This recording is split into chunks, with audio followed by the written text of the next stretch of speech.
Empezamos con un repaso, como les dije recién. Esto va a ser simplemente enumerar los temas que van a entrar para el parcial, y de algunos de los primeros temas, sobre todo, vamos a ir viendo algunas cositas. Primera etapa de la materia. Lo primero que trabajamos es con estadística descriptiva. Estadística descriptiva, básicamente, el objetivo es describir un grupo de datos. Esa descripción arrancábamos haciendo tablas de frecuencias, vimos las distintas tablas que había, con los distintos tipos de frecuencia, en función si la variable era cualitativa, cuantitativa discreta o cuantitativa continua. Vimos cómo hacer gráficos, lo mismo, en función de los tipos de variables que teníamos, y aprendimos a calcular estadísticos, que eran estos números que describen a esos datos. Y dentro de los estadísticos vimos lo de tendencia central, media, mediana y moda. Lo de dispersión, vimos desde rango, rango intercuartílico, desvío estándar, varianza, coeficiente de variación, y no sé si me quedó alguno más en el tintero. Son todos estadísticos. El de tendencia central me dice dónde está el centro de mis datos, dónde se agrupan mis datos, y el de dispersión, cuánto se aleja cada individuo de ese dato, de ese centro. Después vimos estadísticos de posición. Básicamente son posiciones, o sea, cantidades, órdenes específicos, es decir, cuál es el valor de la variable que acumula el 25% más chico de los datos, el que acumula el 50%, el que acumula el 75%. Son posiciones específicas. Y también vimos algunos estadísticos de forma, que me decía si mis datos son simétricos, asimétricos, leptocúrticos, platicúrticos, o sea, más empinados, más achatados. Todos esos son los estadísticos que vimos. Ustedes ya están en condiciones de, si le damos un set de datos, con las herramientas que tienen en R, hacer tablas, gráficos, y calcular todos los estadísticos con sus scripts, lo pueden hacer fácilmente. En eso es cómodo para trabajar el R. Voy a enumerar los temas, después vamos a retomar y vemos si hay consultas sobre cada uno. La segunda unidad que vimos ya es como empezar a preparar. Ahora viene el esquema general. Empezamos a trabajar con probabilidades.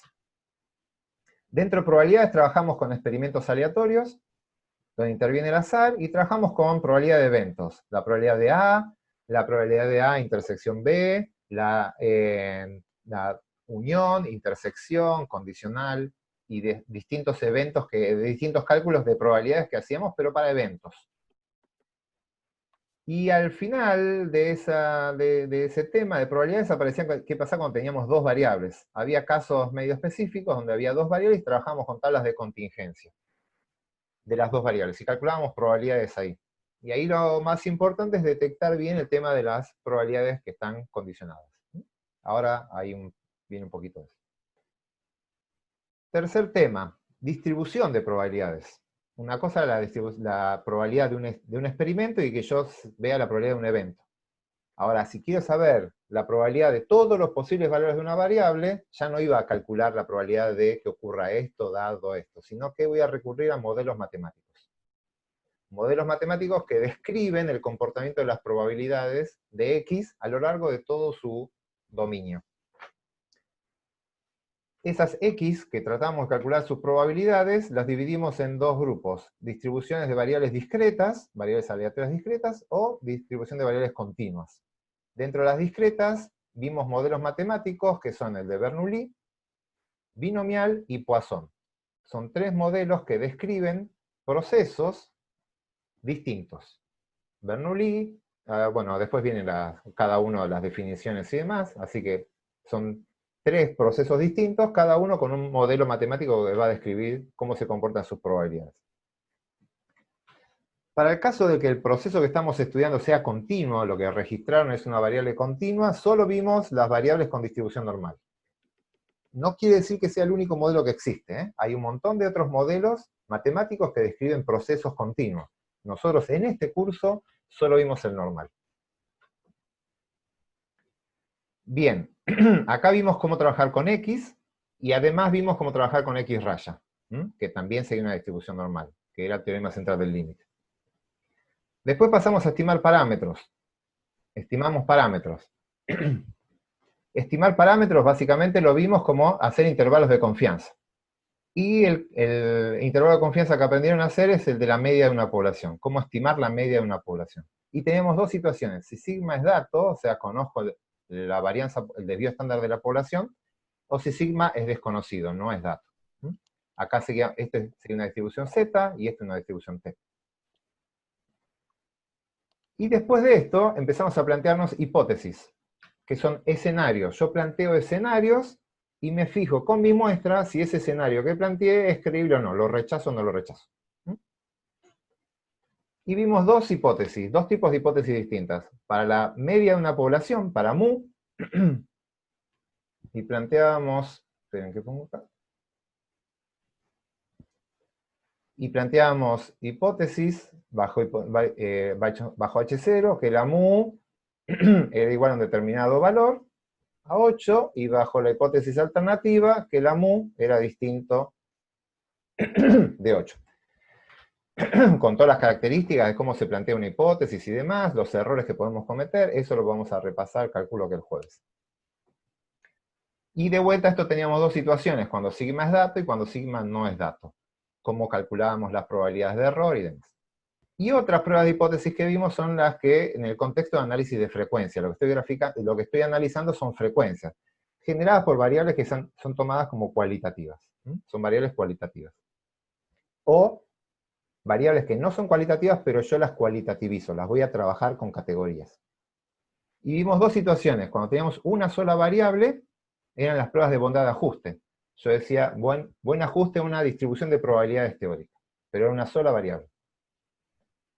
Y después vimos cuando tenemos dos variables. Y ahí veíamos si las dos variables eran independientes, o sea, prueba de independencia, o si fijamos un marginal, hacíamos pruebas de homogeneidad. Todos estos temas son los que entran en este primer parcial. Así que ahora voy a ir viendo algunas diapos de cada uno de estos temas, pero ahí ya está desglosado el temario que entra para el parcial. Consulta sobre temario, así a grandes rasgos, de algún tema que me haya quedado afuera. Bien, seguimos. Acá les traje algo que les mostré en la primera clase, y para que vean por dónde estamos en la materia. ¿Se acuerdan de esta animación? Yo tenía una unidad experimental, fue cuando les definí todos los componentes de un experimento. Tengo mi unidad experimental, que es aquella cosa o unidad que contiene la información que a mí me interesa estudiar. Esa es la unidad experimental. El conjunto de todas las unidades experimentales es lo que llamamos población. Conjunto de todas las infinitas unidades experimentales. Esta población la describíamos a partir de parámetros. Esto se los mostré el primer día, no tenía ni idea de nada, pero ahora ya sí. Los parámetros, por ejemplo, mu, ya la conocen, la media de la población, sigma, lo conocen, desvío estándar de una población, beta, pendiente o ordenada al origen de una población, o pi, los parámetros de una binomial o una Bernoulli. Todos estos son parámetros poblacionales que describen a la totalidad de la población. Yo, como no voy a ser un investigador, que no voy a tener el recurso de que tiene todo el Estado para hacer un censo, lo que voy a trabajar es que, si quiero conocer estos parámetros, no voy a medir a todos los individuos de la población, sino que voy a elegir algunos. Elijo este, por azar, si se puede, lo ideal, y alguna técnica de muestreo, a estos individuos los saco de la población, que obtengo mi muestra, y a esos individuos les registro la variable. Obtengo el valor de x para el sujeto 1, el valor de x para el sujeto 2, y acá tengo la variable. Acá tengo la muestra biológica y esta es la muestra estadística. Ahora hay un cuadrito que les separa esas dos cosas. Esa muestra la voy a describir con lo que les mostré recién, estadística descriptiva. Hago tablas, gráficos, estadísticos. La idea es describir este grupo de datos. Pero eso no me alcanza a mí, porque en general no me interesa la muestra. La muestra es algo circunstancial que por azar obtuve esos valores. A mí me interesa la población de donde saqué la muestra. Me interesa saber qué le pasa a esa población. Y ahí es donde interviene la estadística inferencial. La estadística inferencial es, a partir de los estadísticos, que son valores que calculo de la muestra, ya conocen a todos, x raya, la media de la muestra, s, el desvío estándar de la muestra, D, la pendiente de una muestra, o la ordenada del origen de una muestra, y P es una proporción de una muestra. Estos son estadísticos que describen la muestra. Si yo cambio la muestra, cambian los estadísticos, pero los parámetros no. Vimos todo eso, vimos teorema central del límite, y ese teorema central del límite nos permitió ver de qué manera yo puedo estimar o conocer información sobre los parámetros a partir del comportamiento de los estadísticos. El teorema central del límite me describe la distribución de probabilidad de los estadísticos. Nosotros nos centramos en X rayas, pero se puede hacer para el resto de los estadísticos. Con el objetivo de, a partir del conocimiento de estos estadísticos y cálculo de probabilidades, yo voy a hacer inferencia estadística, es decir, voy a sacar conclusiones de la población a partir de un grupo muy chiquitito de datos y el cálculo de estadísticos. Eso es lo que hace la inferencia estadística. Y ustedes ya conocen al menos 3 herramientas de inferencia estadística. Pueden estimar la magnitud de los parámetros, haciendo intervalos de confianza. Pueden plantear escenarios de estos parámetros, que es pruebas de hipótesis para mu. Y pueden plantear otros escenarios que serían sobre las proporciones, que es los de chi cuadrado, que son pruebas básicamente de proporciones, el de bondad de ajuste era claramente de proporciones y el otro es de independencia. Y vamos a seguir agregando más sobre beta, más sobre mu, para el segundo parcial. Todo eso que están diciendo, cuando hagan inferencia estadística, no lo van a decir con certeza, porque ustedes, la única certeza, si quieren trabajar con certeza, tendrían que hacer un censo y calcular estos valores. Ustedes no los van a calcular, los van a estimar. Estos valores se estiman, se calculan los estadísticos y se estiman los parámetros. Esa estimación, como viene a partir de una muestra, y esa muestra tiene error aleatorio en la técnica de muestreo, esa estimación tiene asociado una probabilidad de error. De acá en adelante, siempre que digan algo van a tener un cierto margen de error, y van a tener que informarlo.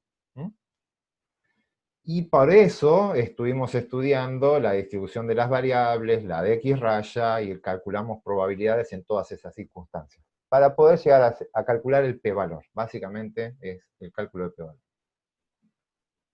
Bien, ese es el pantallazo de lo que hicimos. Acá me sirve de resumen de lo que tienen que saber para la materia, y ustedes ya les digo, saben hacer algunas hipótesis de esto. Lo que nos queda en la segunda parte de la materia es aumentar la cantidad de hipótesis distintas, para distintas circunstancias, para modelos un poco más complejos. Consultas desde unidad experimental, muestra, población, tablas, gráficos, hasta ahí. Probabilidades, ahora avanzamos en el próximo. Beta es los coeficientes de la regresión. Beta, acuérdense, y perdón, esta es la poblacional. Lo habíamos planteado beta 0 más beta 1, x más epsilon. Estos son los beta. Son parámetros que describen las relaciones entre variables. Bien, ahora vamos a ver qué es población virtual. Perfecto, porque hice una transparencia, una diapo para eso. Si no hay preguntas, vemos eso. Bien, acá... Uy, se me separó. Unidad experimental. Se me bajó, se me achicaron los cuadraditos. Hay una diferencia, yo no lo hice en el momento, lo vieron en el TP, pero hay una diferencia entre lo que es el objeto que ustedes están estudiando y lo que es el dato, el valor de la variable que obtuvieron a partir de ese objeto. Entonces, si yo estoy trabajando, el ejemplo que habíamos visto, ¿se acuerdan que era el número de ratas por manzana en la ciudad de Buenos Aires, cuando vimos todo esto? En ese caso, la unidad experimental era una manzana. La unidad experimental es la manzana. La cantidad de ratas de esa manzana es la observación individual. Este es un objeto, que es la manzana, es un objeto real, y la observación individual es el valor de la variable de ese objeto. La población biológica, vamos a llamar en este caso sería, no sé, no es biológica la manzana, pero es un proceso biológico que es la cantidad de ratas que hay, serían todos los objetos que conforman la población. En este caso la población biológica, llamémosla, serían todas las manzanas. Pero la población estadística serían todas las cantidades de ratas que hay en todas las manzanas. Estos son números. Son todos los valores que puedo obtener de cantidad de ratas por manzana. Y estas son todas las manzanas. Lo mismo se hace para la muestra. Esta población yo la voy a estudiar a partir de una muestra. Entonces, la muestra biológica sería no sé, 20 manzanas elegidas al azar en la ciudad de Buenos Aires. Y la muestra estadística son los valores registrados en esas 20 manzanas. Eso es la población, la unidad experimental o la muestra real y la estadística. Después tenemos otra diferencia, que es la población cuando es real y cuando es virtual.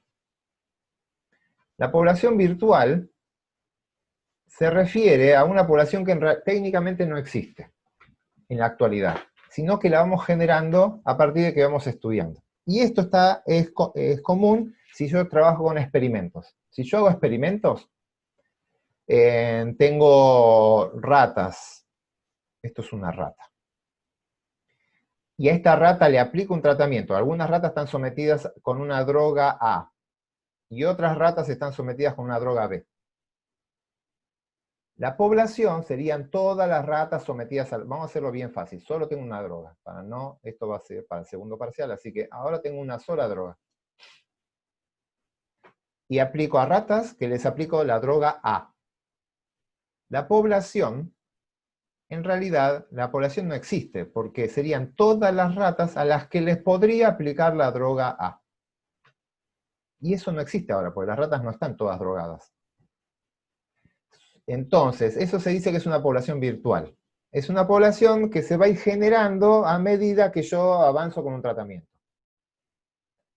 Entonces, siempre que apliquen tratamientos, la población técnicamente no existe, y ustedes van a referir a la población de sujetos a los que le hubiesen aplicado ese tratamiento. Es un concepto un poco abstracto, nosotros no vamos a hacer diferenciación sobre eso, sigue siendo nuestra población, pero sepan que una es una población real. En un estudio observacional, la población es real, yo me puedo referir a esta población, son las manzanas de la ciudad de Buenos Aires.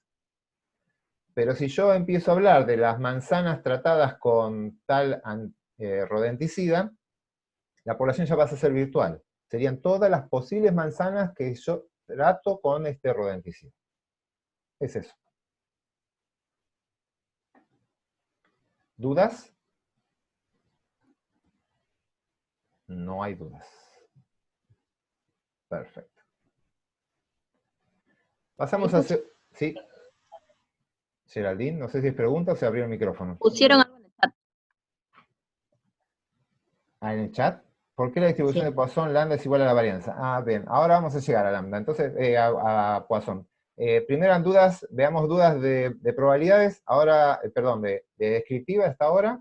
Ahora vamos a ver a las probabilidades. Esperen que estoy leyendo población estadística en todas las observaciones que tengo de la muestra. Ojo, ojo, ojo con esa, Sofía, y con la... vuelvo un segundito para acá. Acá pusieron en el chat que población estadística eran todas las observaciones que tengo una muestra. No, población biológica y población estadística hablan de todos los sujetos de la población, no mezclemos población con muestra. La población biológica son todos los individuos, y la población estadística son todas las observaciones de los individuos de la población. Muestra biológica son todos los individuos de la muestra, y muestra estadística son todas las observaciones de los individuos de la muestra. Ahí en esa frase, cuidado con esa frase porque habla de población mezclado con muestra.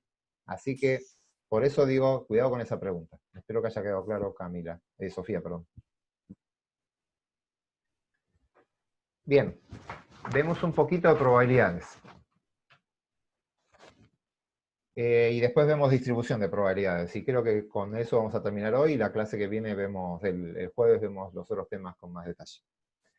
Probabilidades. Básicamente, recuerden, probabilidades partimos de la noción clásica de probabilidades, donde decíamos que la probabilidad, calculamos probabilidades de suceso, y los sucesos los llamamos con letras mayúsculas.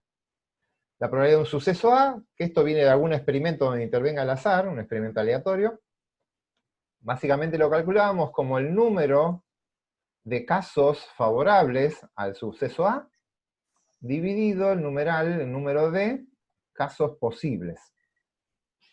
Contamos cuántos casos son favorables a A sobre el número de casos posibles. Y ahí calculamos la probabilidad de que ocurra. Eso es fácil de decir, después hay que tener cuidado, porque esto tiene un supuesto. El supuesto es que todos estos casos que estoy contando, todos los posibles de acá, tengan exactamente la misma probabilidad de ocurrir. La probabilidad de cada uno de estos sucesos tiene que ser la misma, por lo tanto estos tienen que ser X probables. Si esto no ocurre, yo voy a hacer esto y voy a tener una probabilidad distorsionada, no va a ser la probabilidad de A la que estoy calculando.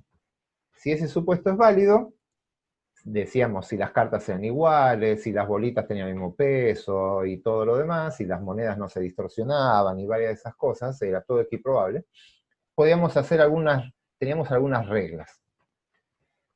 Yo tengo un suceso A y lo calculo su probabilidad así, también podría calcular la probabilidad de que ocurra B por otro lado. ¿Qué pasa si empiezo a relacionar A y B? Y si quiero saber la probabilidad de que ocurra A unión B. Esto está asociado con la letra O. Ahí lo que estoy pidiendo es el conjunto de elementos que sean de A o de B. Son sucesos que pueden pertenecer a cualquiera de los dos. Eso es una probabilidad más grande, estoy dando más opciones, la probabilidad tiende a aumentar. Esto sí lo teníamos, esto es A, esto es B. A unión B refiere a todos los de A más todos los de B. Por eso es la probabilidad de A más la probabilidad de B. Pero había que tener cuidado con la intersección, porque fíjense, cuando yo sumo los de A, ahí sumé a los que son de la intersección, que están acá. Y cuando sumo los de B, a la intersección lo vuelvo a sumar, por lo tanto, sumé a los de la intersección 2 veces. Y la regla era A menos, hay que restar una vez la intersección. Esa es la regla de la suma o de la unión. La otra importante que vimos es la de la intersección. Probabilidad de A, intersección B. Estoy diciendo que sea de A y de B al mismo tiempo. Eso, si lo veo en el mismo diagrama de Venn, esto que estoy haciendo son los diagramas de Venn, y esto es A, esto es B, los individuos, los eventos que tienen ambas cualidades, ambas características, son estos. Esta es la intersección, A intersección B. Son los individuos que son de A y de B al mismo tiempo. Por lo tanto, esto es más chiquitito que esto que está acá. Y eso se resolvía con la regla del producto. Hacíamos la probabilidad de A por la probabilidad de B, si eran independientes. Y si no son independientes, o no tengo idea cómo son, lo mejor es plantearlo de esta forma. Pongo la probabilidad de que ocurra A por la probabilidad de que ocurra B, pero ojo que ocurrió A.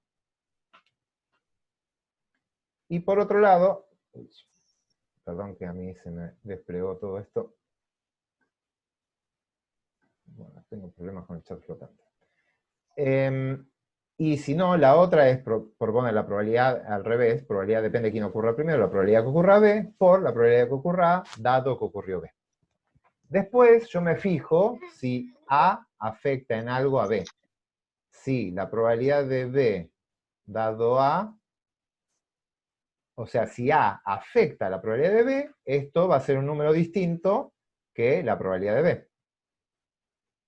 Si A afecta a B, estos van a ser distintos. Y si A no afecta a B, decirme que ocurrió A o no decírmelo no me cambia en lo más mínimo. Si esta expresión me queda igual, la probabilidad de B dado A es igual a la probabilidad de B, quiere decir que A no le importa nada, a B, perdón, no le importa nada a A. Entonces decimos que los dos eventos son independientes. A y B son independientes. ¿Hay consultas? Sí. ¿Ariana?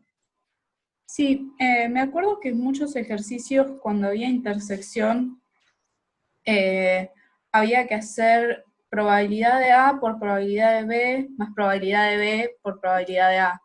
¿Eso significa que son dependientes?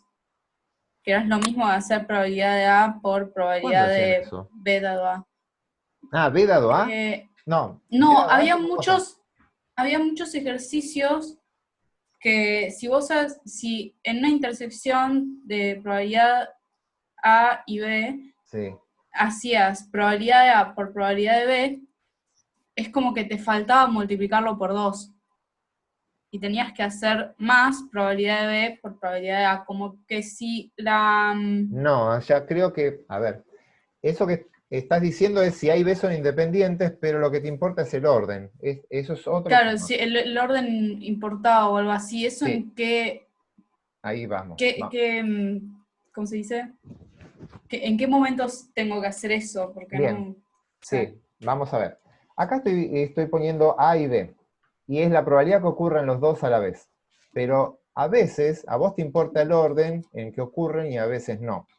Entonces, si yo te digo, no sé, creo que el ejemplo era, tengo una bolsa con bolitas, una tiene el 1, el 2, el 3 y el 4. Y voy a sacar bolitas al azar, voy a sacar dos. Entonces tengo dos resultados posibles. Si yo te digo, ¿cuál es la probabilidad que salga el 12? Vos me tenés que decir la probabilidad que salga el 1 y el 2 en el segundo. En el primero salga el 1 y en el segundo salga el 2. ¿Sí? Ahora, si yo te digo que salga el 2 y el 1, no me importa el orden. Si te digo no me importa el orden, no quiero que salga el 12, quiero que salga un 2 y un 1. Independientemente de orden, a vos tenés dos opciones ahí, que salga el 1 y el 2 o que salga el 2 y el 1. Entonces, dependiendo de la pregunta, si importa el orden, la única opción es esta, 1 y 2. Entonces ahí hago, la de 1 es un cuarto, por un cuarto en el segundo tiro si se devuelve la moneda, o sea, si son todos independientes. Y ahí te va a dar si se devuelven las bolitas a la bolsa, ¿sí? Si me importa el orden, que es esta es la única opción, ahí me va a quedar un cuarto por un cuarto. Pero, ok. si a mí me dicen que no me importa el orden, esta opción tiene un cuarto por un cuarto, y esta opción también tiene un cuarto por un cuarto. Por lo tanto, esto lo tenés que sumar, porque esta opción más esta opción. Y ahí es donde tenés que duplicar el valor. Pero eso es cuando te importa o no te importa el orden. Y eso van a tener que pensar bien cómo está planteado el ejercicio. Si el ejercicio les dice, quiero que salga este número con ese orden, no se suman, se hace exactamente ese número y hacen una vez esta cuenta. Ahora, Ok. si el orden no importa, tenés que fijarte todas las opciones que te generan ese resultado y sumarlas. Ah, ok, perfecto, gracias.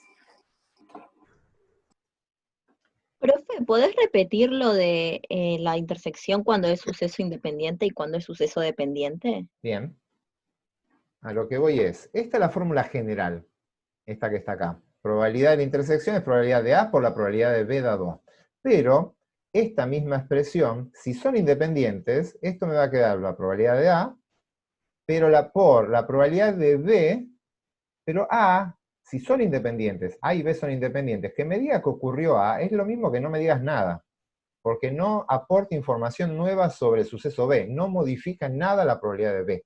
A no modifica a B. ¿Por qué? Porque A y B son independientes. Entonces, que me digas este dado A no me aporta nada, esto lo puedo cerrar ahí y me queda esta expresión. Pero esto solo si A y B son independientes. Voy a dejar escrito por si después alguien no escucha y ve el video y no escucha. Si A y B son independientes, la expresión que vale, esta expresión vale, puedo multiplicar. Pero esta sale de esta expresión que es más general. Esta expresión vale siempre. Simplemente que si A y B son independientes, esto no da nada de información. La probabilidad de B dado A es igual a la probabilidad de B. Entonces me queda la expresión siguiente. No sé si era eso lo que preguntabas. Sí, y ponele, la probabilidad de B la sacarías, por ejemplo, de la probabilidad condicional de abajo. Ahora ¿de dónde sale la información? Igual ahora, o sea, este es un proyecto que se aprobó hace menos de 24 horas todavía, y después van a ir viendo qué hace cada materia, qué hace cada departamento con las materias que tienen, y ahí vamos a estar como consejeros departamentales para ver cómo va a ir evolucionando cada materia. Pero nada, todo el mundo dije. A ver, Camila, me parece que se abrió. Yo pensé que estaba haciendo una pregunta medio elaborada, pero estaba hablando de otra cosa, ¿no? Bien. Vamos a seguir con la pregunta que me hacían. A ver. Hasta acá veníamos con la probabilidad de la intersección. Probabilidad de intersección B, que era esto que les decía recién. Y si es independiente o no, cambia la forma de expresarlo.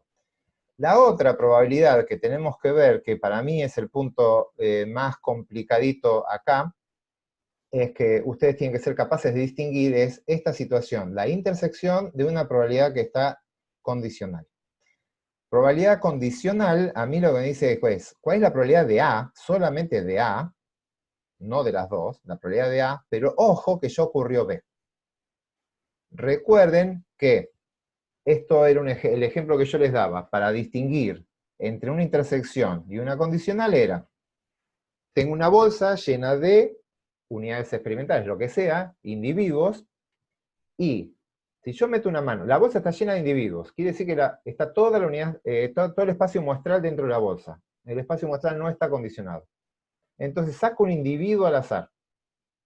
Saco un individuo al azar de una bolsa que está llena de individuos. ¿Cuál es la probabilidad que sea A y B al mismo tiempo?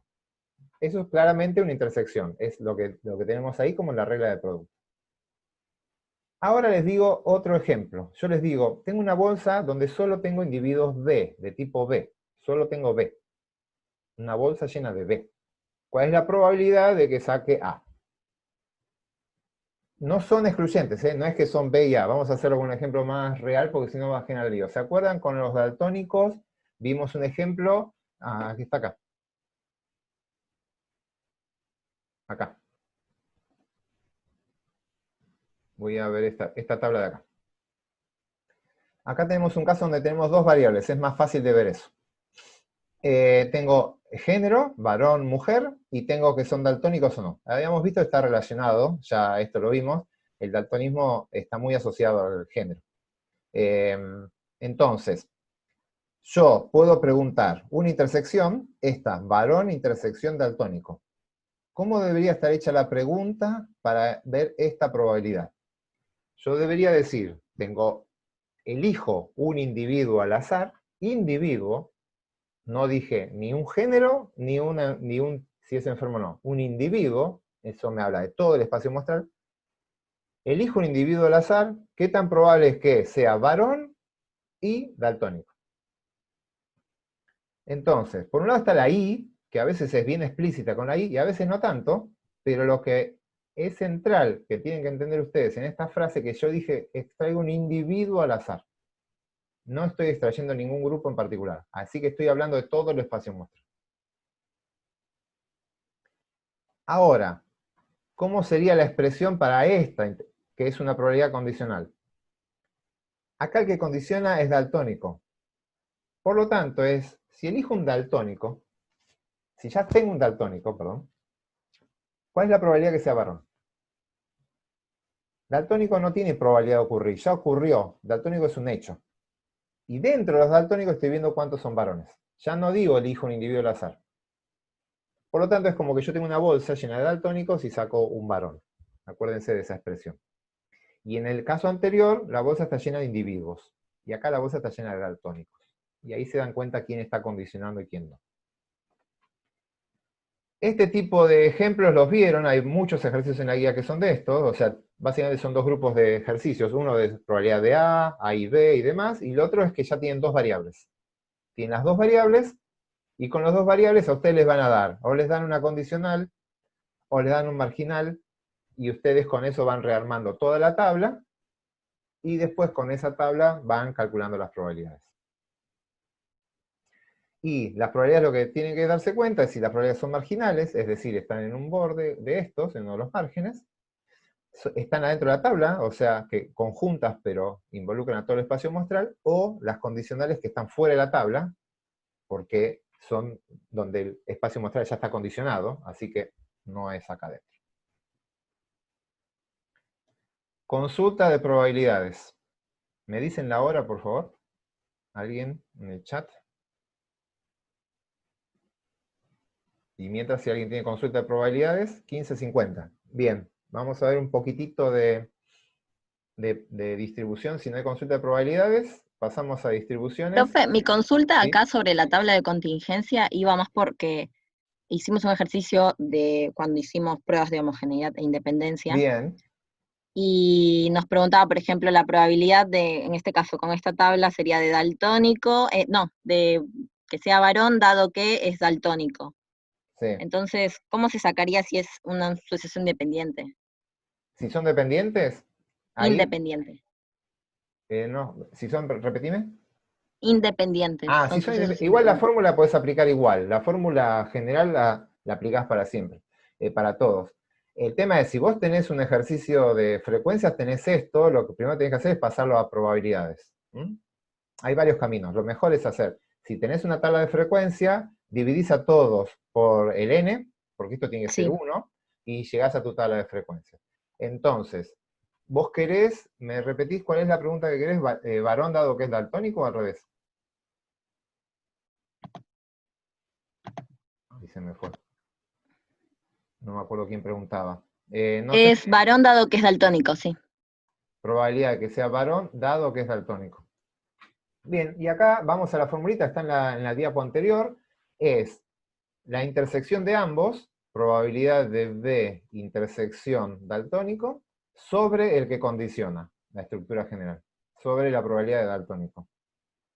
Y acá lo tenés, porque acá probabilidad de B intersección daltónico lo tenés acá, varón intersección daltónico es 0.04, y el que condiciona es daltónico, o sea, lo tenemos acá, dividido 0.04. Bueno, acá habría que poner un par de decimales más. A ver, me estoy corriendo. Ah, 42, no veía ahí, me escapaba. Ahí está. Hacen este Entonces, ¿no cociente. interfiere si es independiente? No, porque si es independiente, esto, cuando hagas la cuenta, te debería quedar, fíjate, está bien el ejemplo. Si yo hago, cuando hago esta cuenta, la probabilidad de D dado D, si son independientes, debería ser exactamente igual a la probabilidad de B. Eso es lo que dice la teoría. Si Claro. D no aporta nada de información sobre B, hacer esto me debería dar lo mismo. Vos harías esta cuenta, si esta cuenta te da exactamente igual que la probabilidad de varón, o sea, te da 0,5, haces esta cuenta y te da 0,5, decís son independientes. Si este número te da algo distinto de 0,5 es porque no son independientes. No se cumple esa regla. Pero Claro. la fórmula esta no es para independientes ni independientes, esta es para todos. El caso de Ah, dependientes, ok. en caso particular, solo se da si se cumple esta condición. Entonces, vos olvídate, no importa, son independientes, no, vos aplicás esta fórmula y calculás las probabilidades. Y con esas probabilidades vas a poder decir si son o no son independientes. Ah, ok. Gracias.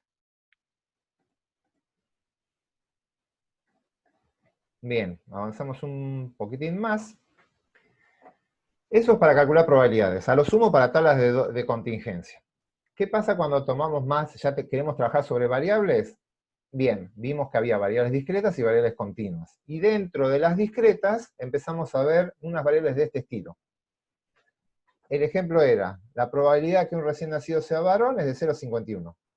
Supongamos que nos interesan familias con un único hijo. ¿Cuántos serán varón? Por lo tanto, tengo una variable, ¿cuántos serán varón? Es una variable X que es número de varones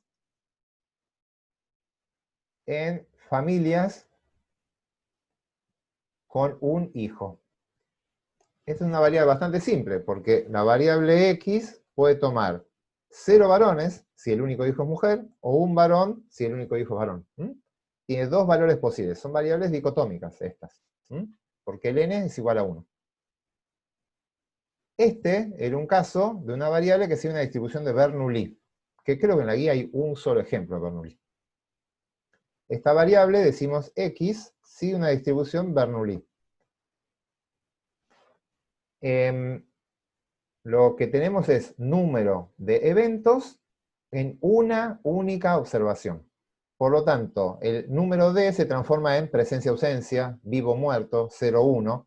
Esto se lo puede expresar así, número de varones en familias con un hijo, o esto es varón-mujer. Tiene dos modalidades solo. Y esto tiene un solo parámetro, que es pi, que es la probabilidad de éxito, que en este caso es 0,51. Ese era el caso más simple. Después vimos otras variables donde hacíamos bueno. Acá está la explicación, lo que ya les dije. Esto ya lo vimos. El otro era la variable con distribución binomial, en donde ahora lo que nos dice que las familias no tienen un solo hijo. También la probabilidad de recién nacidos que sea varón es 0,51, es lo mismo, pero nos interesan las familias con 3 hijos. ¿Cuál será la distribución de sexo? O sea, cuántos número de varones, esto lo podemos plantear como número de Bernoulli, no sé. No sé bien qué está diciendo el chat. Voy a terminar de esto y después lo miro.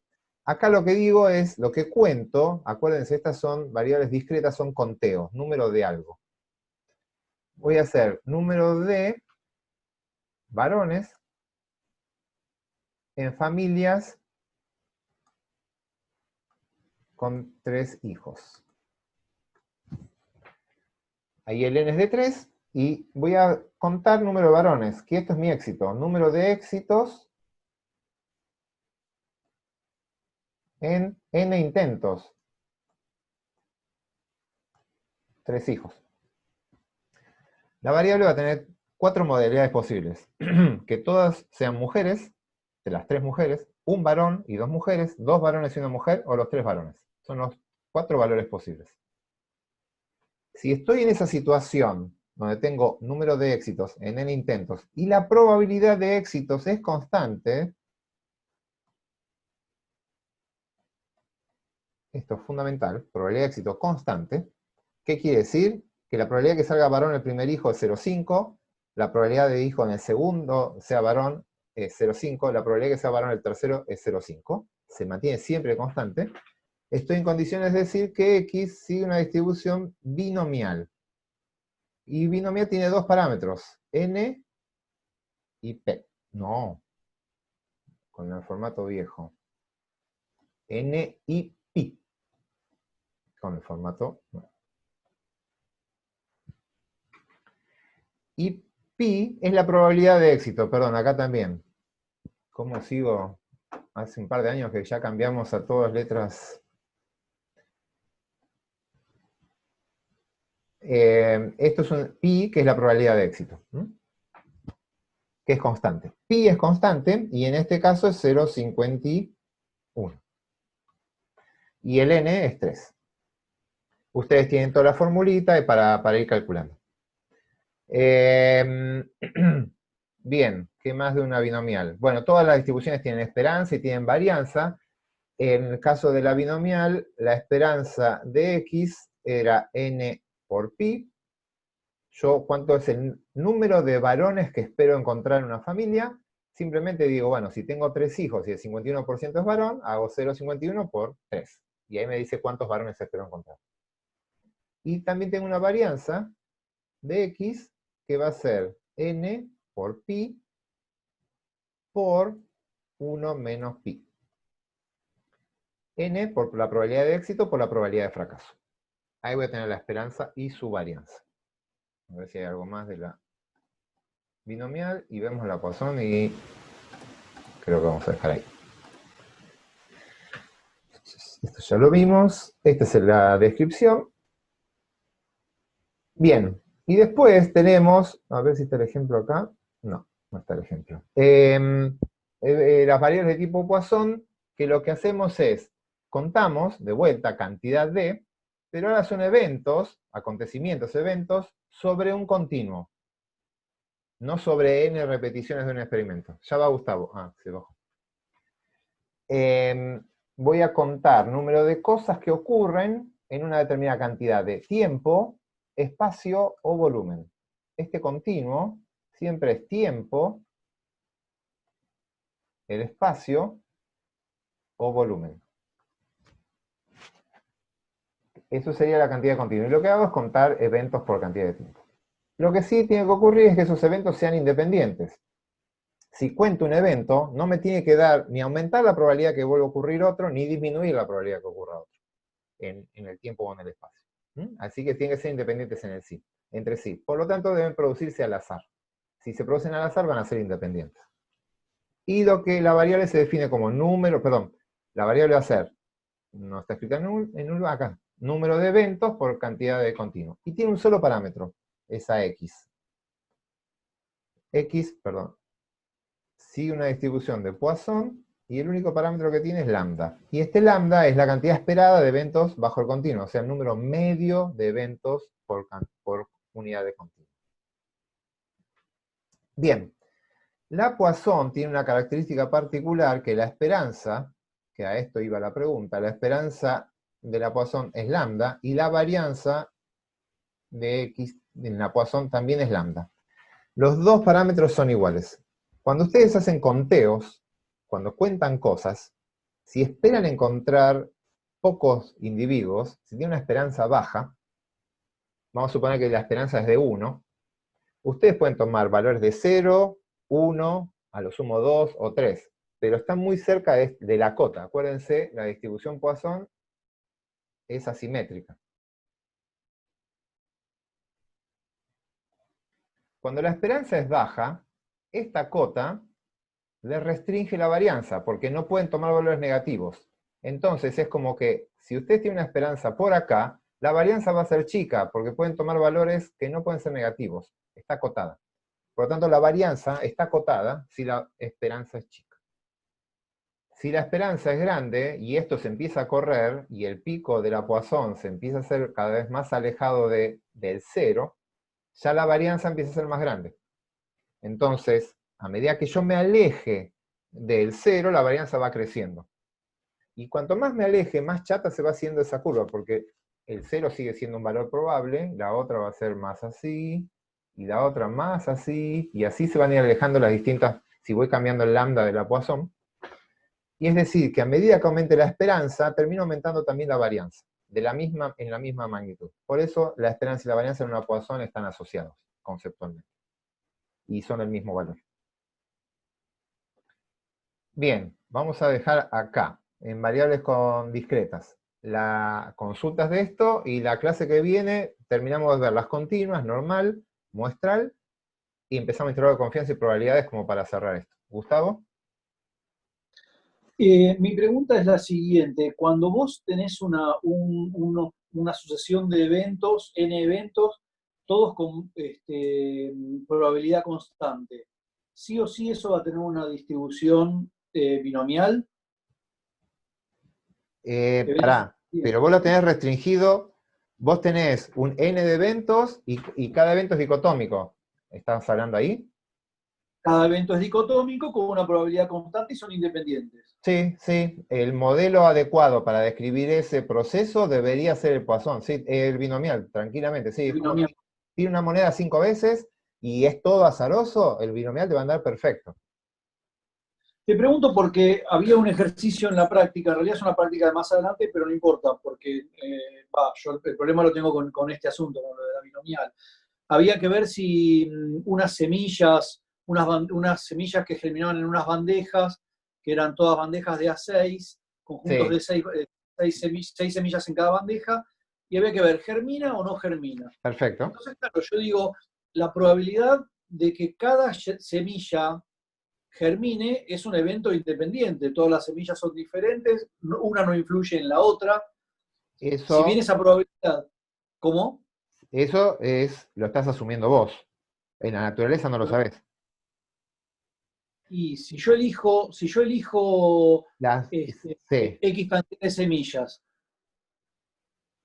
Y cada vos me una, asegurás que las bandejas son extremadamente parejas y que una bandeja le pusiste exactamente la misma luz que la otra bandeja y tiene exactamente la misma cantidad de nutrientes, que no vas a tener bandejas mejores que otras, que no va a haber ningún proceso biológico. Eso es matemática lo que me estás planteando vos. En matemática o en un proceso teórico, te debería entender que si yo pongo semillas en bandejas de 6 y son todas independientes, yo esperaría una distribución de probabilidades de tipo binomial. Claramente debería ser así. El tema es que la biología no sabe de matemática, no siempre, muchas veces sí, pero puede responder, te pueden estar faltando cosas no controladas, que capaz que en una bandeja donde germine una semilla, es altamente probable que germinen más semillas que en una que, no sé, estaba más seca la tierra y no germinó ninguna, o entonces cuando no germina una semilla puede darte información sobre las demás, que no te va a germinar ninguna. Entonces, hablar de independencia en los procesos biológicos es extremadamente difícil. Entonces, lo que uno hace es lo que hicieron en el TP. Vos hacés el proceso, lo asumís como binomial, sabés los supuestos de la binomial que perfectamente me describiste, y después te fijás si se ajusta bien el proceso biológico al binomial. Si el proceso biológico se ajusta al binomial, decís, ah, bueno, puedo suponer que las semillas eran independientes, las macetas no generaban ningún efecto maceta que podría provocar un incremento o una pérdida de germinación, entonces el proceso realmente, el binomial, funciona. Puedo usarlo como modelo. Ahora, si yo hago eso, y tomo los datos, y mis datos no ajustan bien una binomial, lo que me está diciendo que eso que yo esperaba no está ocurriendo. Algún supuesto de la binomial está fallando. Y en general, el que suele fallar es este de la independencia o del P constante. Estos que están acá. Suele pasar que o las semillas pueden que no sean independientes porque están influenciadas por el mismo factor, factor maceta o lo que sea, o que pusiste semillas que venían del mismo árbol o que compartían cierta información o pasó algo. Pero básicamente esa es la idea. Vos asumís una binomial y te fijás si tus datos se corresponden. Pero no esperes que porque vos fijaste las condiciones, el proceso biológico va a seguir al modelo matemático. ¿Se entiende? Claro, eso fue lo que me llamó mucho la atención, porque aparte con un p-valor bajísimo, como que casi no había ninguna chance de que eso sea binomial, ni siquiera estimando pi a través de la muestra. Bien, Entonces, no conozco los datos originales de ese trabajo, pero eso te puede pasar tranquilamente. Recuerden, esto me da pie. El modelo matemático es lo mismo que vimos después, el modelo binomial, el Poisson, son todos modelos matemáticos que tratan de aproximarse a lo que es un proceso biológico. El proceso biológico es recontra complejo, requete contra complejo. Y el modelo matemático es muy simple, por más complejo que los vean ustedes acá. Piensen que con un parámetro, con pi, están tratando de estimar el comportamiento de montones de semillas. Y es un solo numerito que lo están estimando. Eso es una simplificación de la realidad. Lo que ustedes tienen que ver es si esa simplificación no se aleja demasiado de la realidad. Por eso es en la prueba de hipótesis de bondad de ajuste. Si la de bondad de ajuste le dice que es significativo, quiere decir que hay un mal ajuste, y quiere decir que el modelo matemático que están eligiendo no es bueno para describir el proceso biológico.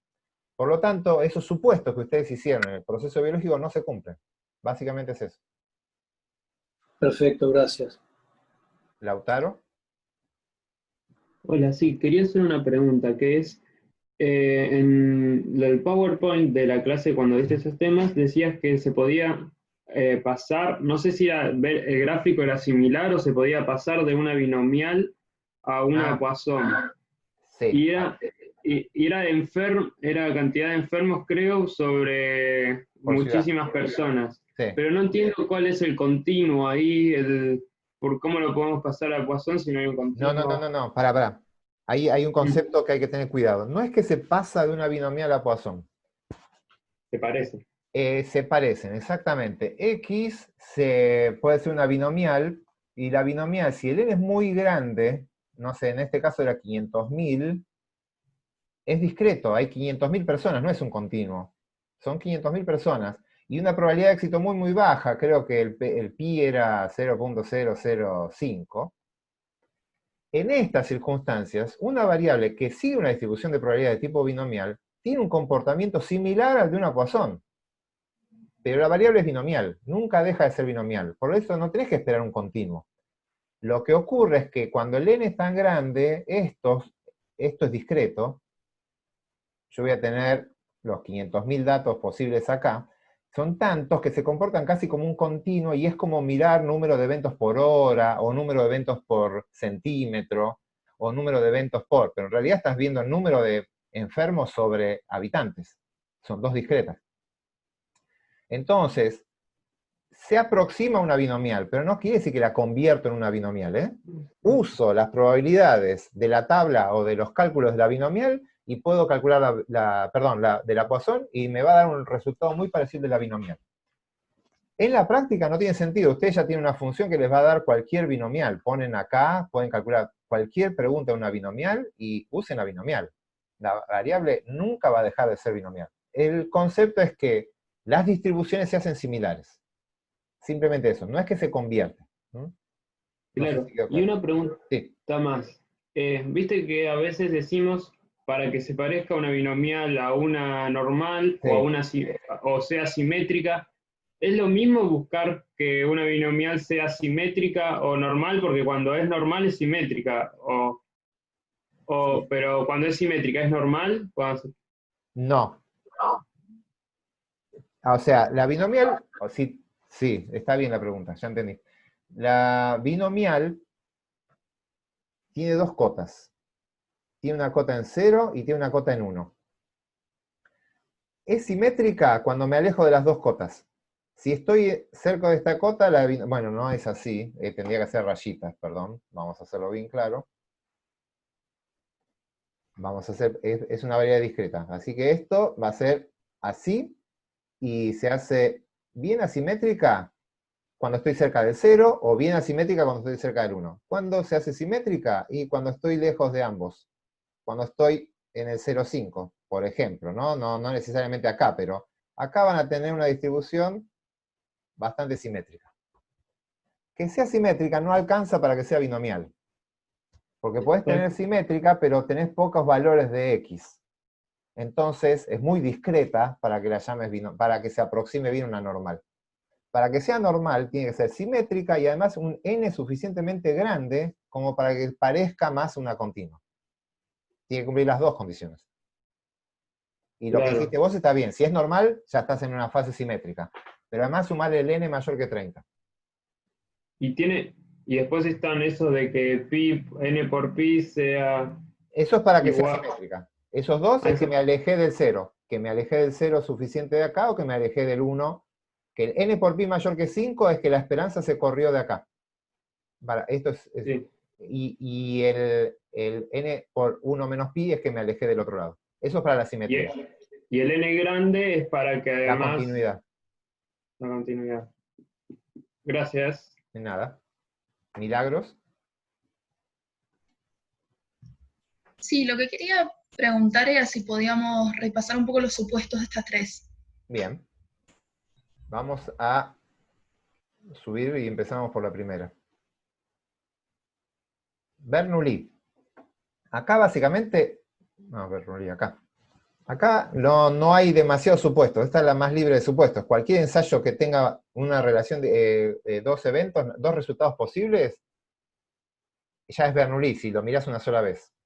De hecho, en los modelos generalizados que se ven, que son bastante complejos, en ese punto es bastante tranquilo, porque cualquier cosa que esté vivo, muerto, éxito o fracaso, va a ajustar bien a una Bernoulli. Lo mirás una sola vez, tenés que tener la probabilidad de éxito, no hay que pedir independencia, no hay que pedir P constante porque se hizo una sola vez. Así que este no tiene nada. Mientras que sea un ensayo dicotómico, ya estás.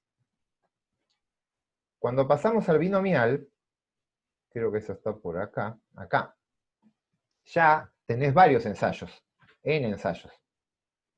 Por lo tanto, como tengo n ensayos, ya empiezo a pedirle cosas. Lo primero que le voy a pedir es los ensayos, como siempre, dicotómicos, dos resultados posibles. Éxito o fracaso. Pero, como son varios ensayos, le voy a pedir que el pi sea constante. Pi constante en cada uno de los ensayos.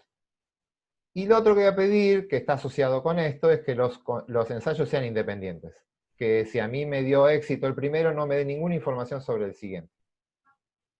Eso me aseguro que el pi sea constante y que son independientes entre ellos. Claro, eso. Uno asegura el otro, no es Sí. que tengo que ver con el tema del n acá.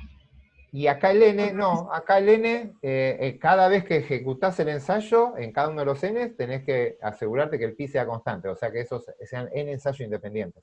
Pero el n... Claro, no hay un tema de reposición. Perdón, repetime. De reposición, no hay un tema de reposición. Ah, sí, exacto. Estás en el otro tema. Claro, por eso el n sobre el n. Sí, si estás en una población que es muy chica, y estás extrayendo muestras de una población chica, o la muestra que tenés es muy grande, te tenés que asegurar que tu muestra no sea más del 5% de la población, para que no te modifique el parámetro. Sí, está bien eso. Bien. Claro, o trabajo con reposición o n muestral sobre n poblacional tiene que ser menor a 0,05 para que pi sea constante. Claro, exactamente. Y después, si ya estamos en una Poisson, en la Poisson lo que hacemos es, contamos eventos sobre la unidad de continuo y lo que pedimos es que los datos sean independientes. Básicamente el supuesto está acá. Si yo encuentro una, no sé, vamos a suponer, ¿vieron? Porque eso se usa, hay un ejemplo que lo vieron. Ustedes tienen un campo y tiran parcelas en el campo, al azar. Y cuento cuántas plantas hay por parcela. ¿Mm? Y esa es la variable continua. La parcela es de 1 metro cuadrado, vamos a suponer, y cuento X es número de plantas por metro cuadrado. O sea, por parcela. ¿Qué quiere decir que los eventos son independientes? Si yo encuentro una planta en esta parcela, no me tiene que dar nada de información sobre la probabilidad de encontrar una segunda, tercera o ninguna otra planta más. ¿Qué es lo que suele pasar? Las plantas compiten entre ellas. A veces, si yo encuentro una planta y es muy muy competitiva y genera exclusión, va a expulsar a otras posibles plantas, ¿sí? Haciendo sombra, hay distintos mecanismos.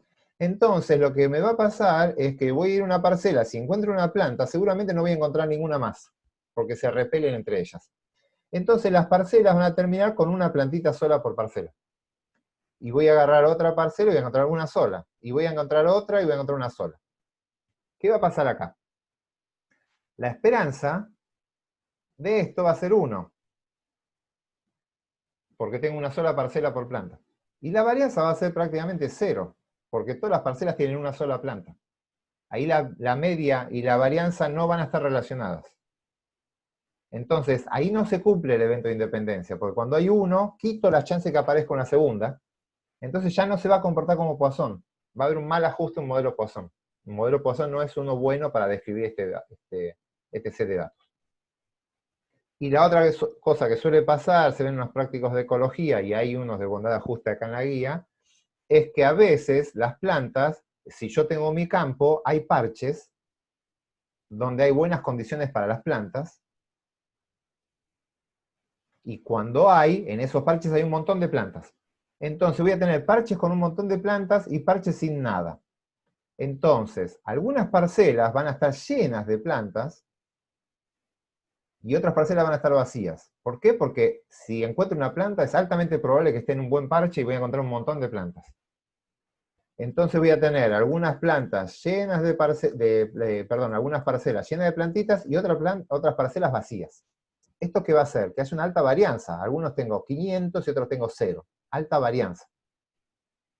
Y ahí de vuelta no es Poisson, porque no son independientes. Claro. Entonces, cuando hacemos, digamos, la prueba de bondad de ajuste, o sea, medio como relacionando un poco esto, si me da que no es un buen ajuste, sería que no se cumplen, ya sea binomial o de Poisson, estos deben ser ensayos independientes, en el caso de binomial el pi constante y ese tipo de cosas. Exactamente. Es eso lo que estás probando. Y eso tiene interés biológico. No te interesa tanto la distribución que tiene, saber si se viola alguno de los supuestos de la distribución. Entonces, en ecología esto está bueno porque si vos tirás y haces y no te ajusta bien un Poisson, decís, mira, puedo tener contagio porque están agrupados, o puedo tener repulsión, el otro caso, o pueden ser independientes. Y eso en ecología es interesante. Claro, habíamos sacado esa conclusión en el de la parcela.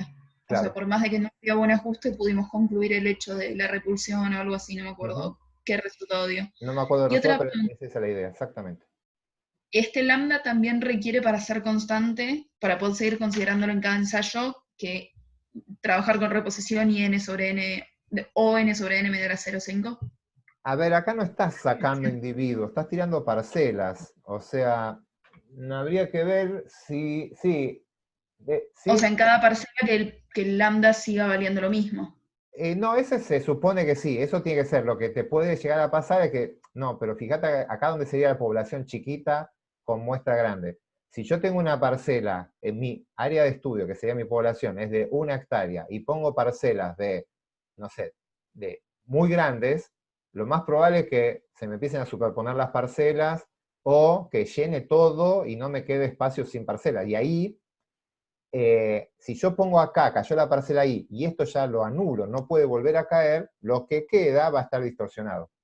Entonces sí, podría llegar a ocurrir, sería más raro en la Poisson. Es bien claro en la binomial, pero en la Poisson podría llegar a pasarte lo mismo, que el área que estés estudiando sea menos del 5% del área total de la población que vas a estudiar. Básicamente ese sería el supuesto, para no distorsionar los parámetros. Sí. Profe, ¿y otro supuesto no sería también que se producen al azar los eventos? Sí, eso es para que sean independientes, que aparezcan por azar. Si son por azar, es una de las condiciones de independencia. Sí, sí, sí. Si se producen los eventos al azar, en el continuo, si aparecen las plantas por azar, es Poisson. Entonces lo que hacemos nosotros es al revés. Tomás tus datos, si se ajusta a Poisson, decís, mira, se dan por azar y no se modifican, son independientes, y ahí ese es el dato. Sí, está bien. Y siempre en cualquiera de las distribuciones, muestreo aleatorio sería un básico, digamos. Sí, pensá que acá no estás tomando muestras, ¿sí? Acá estás haciendo, en esta guía, en la de Poisson, no toman muestras ustedes. Esa es en la de Chi cuadrado, donde vuelven a aplicar Poisson o binomial. Pero acá es un modelo matemático. Así que acá estás suponiendo el comportamiento, vos no vas a tomar la muestra. Pero si esto viene de una muestra, sí, se supone que la muestra son aleatorias y todo lo demás. Y que, que tenga esto, el 5% de la población y demás, toda esa historia. Sí, pero cuando yo a lo que voy es, el ejercicio acá les van a decir ustedes, tal variable sigue una distribución, bueno, tiene tal, el modelo, ustedes eligen el modelo, y después no es que van a tomar muestras, ustedes dicen cómo es el comportamiento de las probabilidades. ¿Lucía está levantando la mano o está hablando Lucía? A ver, Sí, tenía una pregunta. Sí. No, bueno, hoy no explicaste independencia y homogeneidad, pero tengo una pregunta así como global. El procedimiento que haces para una prueba de independencia y una de homogeneidad es, o sea, me di cuenta que es lo mismo, o sea, lo de buscar el valor y eso, salvo por las hipótesis y las conclusiones. Exacto. No, o sea, no sé si el R es, como que siento que el R no se está dando cuenta de si estamos analizando variables homogéneas o independientes, como que no se va a dar cuenta. Porque o sea, las cuentas son las mismas. No se va a dar cuenta el R. Lo que hacemos es, simplemente, tener cuidado que hay un marginal fijo. Entonces, pero es para vos como investigador, como investigadora. Cuando tengas un marginal fijo, cuidado con qué proporciones calculás, qué probabilidades podés calcular. Básicamente es eso. Las cuentas son las mismas, la probabilidad de error es exactamente la misma. Lo que cambia es en una binomial, en una de independencia, yo tengo, vamos a suponer, una de 3 por 2, 2 por 3, yo lo único que fijo es este total. Yo fijo la cantidad de casos. Y estos marginales son libres. Entonces, yo puedo calcular la proporción, no sé, vamos a poner machos, hembras. Y acá especie 1, 2 y 3. Yo puedo ver la proporción de sexos acá, en este marginal, y puedo ver la proporción de especie 1, si quiero. Claro, como que tiene sentido hacer eso, porque están libradas al azar. Porque hice todos los marginales libres. Entonces, estos marginales son informativos, me dan información sobre la población. Sí. Si yo fijé un marginal, ese marginal obviamente me habla del muestreo, no me habla de la población. Y los demás también están modificados por eso. Entonces, simplemente te interesa saber si estas proporciones cambiaron, si estas proporciones cambiaron y si estas proporciones cambiaron. Si es que fijé estos marginales, ¿no? Dentro de este número que yo lo fijé, me fijo cómo se distribuyen acá. Fijé este número, me fijo cómo se distribuyen. Fijé este, me fijo. Entonces, miro en este sentido. Entonces, les cambiamos el nombre. Hay algunos autores o profesores que directamente lo llaman todo independencia, no discriminan homogeneidad e independencia, pero a mí me gusta mantenerlo porque les condiciona a ustedes, les advierte que el diseño tiene impacto sobre qué conclusiones sacar. Simplemente es eso. Claro, o sea, el impacto es directo sobre las hipótesis y las conclusiones que terminás sacando. No sobre las cuentas. Claro, las cuentas son las mismas del p-valor y la probabilidad. Claro. Ok, gracias.